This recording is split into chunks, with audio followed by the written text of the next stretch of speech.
Don't get behind the wheel. Yo, what's up? It's someone that's known one, and welcome back to today's report. Today's report was sent in by PilotCat, where he took ketamine with cannabis. And here's the full report details. Alright guys, another ketamine report. It's been a little while, but you guys see the title, the thumbnail? Yeah, this one ended up pretty bad. I'll let PilotCat get into the finer details, but let's just say he got very lucky to make it out of this one the way he did. As always, be safe, make responsible choices everyone. I'm sure you'll enjoy this, so without further ado, let's dive right into it.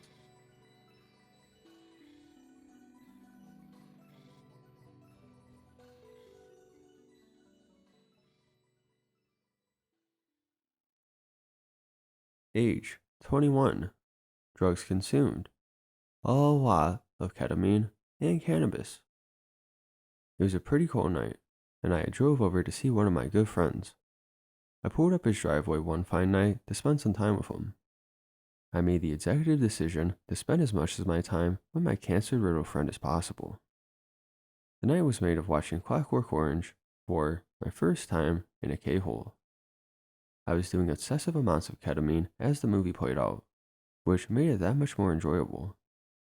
Highly recommend. What a fucking movie. If you never watched A Clockwork Orange, please go get relentlessly high off with something and sit down and watch it.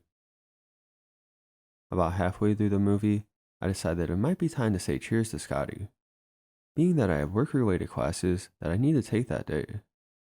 This particular day was a CPR class. Scotty had partaken in the ketamine, but nowhere near the extent that I had.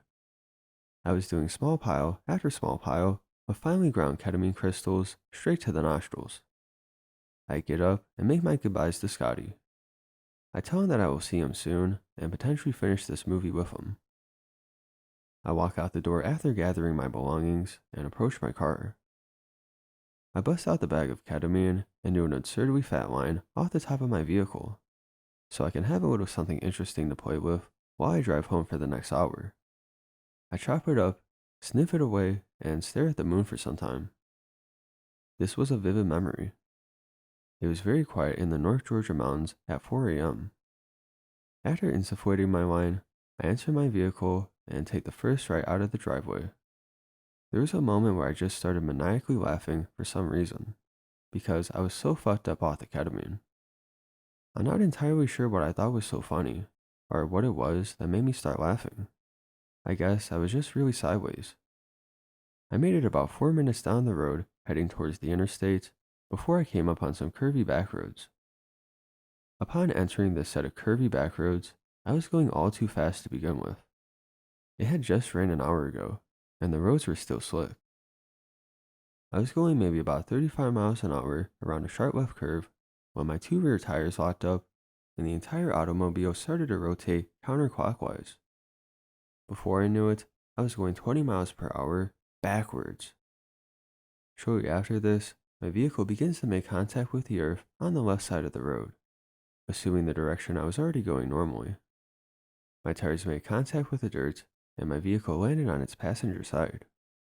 It had all happened so fast, and I sat there for a moment mostly unharmed, but I was still bloody by some broken glass in the driver's seat. My first thoughts are to try and grab the K-bag, which I had sneakily hidden in the cabin above the overhead lights in my Chevy Malibu. This was mainly so I could avoid potentially getting a DUI or a possession charge. A person from a nearby house came out with a flashlight and had asked, "Are you okay? Are the cops coming?" To which I replied, yes, they were on their way, knowing damn well they were not.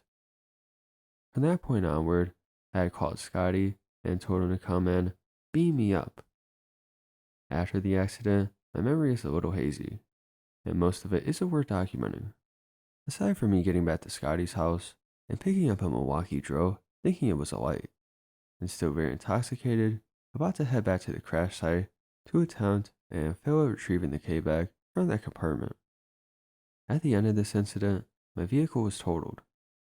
I received no charges, and I was even able to retrieve the bag of K at the record yard when I went to collect anything I had owned from my vehicle.